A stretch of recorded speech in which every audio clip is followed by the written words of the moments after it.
I'm greatly honored to speak with you today, just a week away from the presentation of crucially important European legislation that might also offer the basis for the largest lobby campaign that ever took place in Brussels.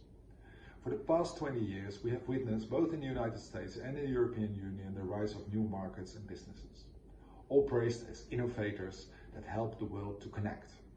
But we may have closed our eyes for the influences of these markets on our offline behavior. And we may have overestimated ourselves for being able to adequately respond to these new markets.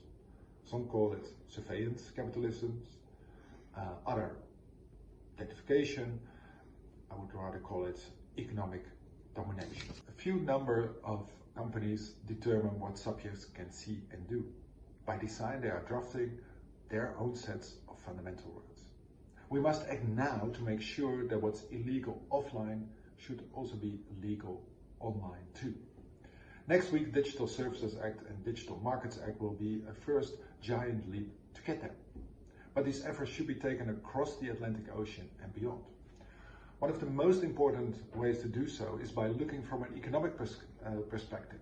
And I can't help it, I've been trained as an economist, but I think this is the most effective way. We will stop the wheels of perverse business model.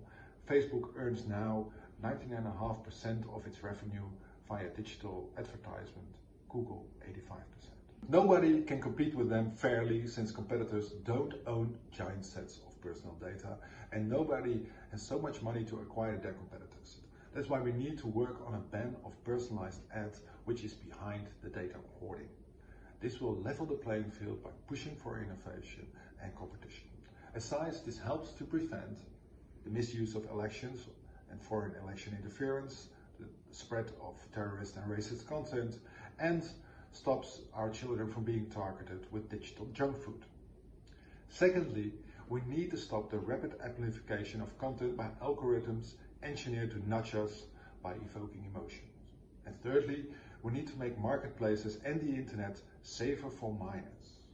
We need, for that, a publicly governed digital identity that only shares the relevant data and doesn't track and trace you across the internet.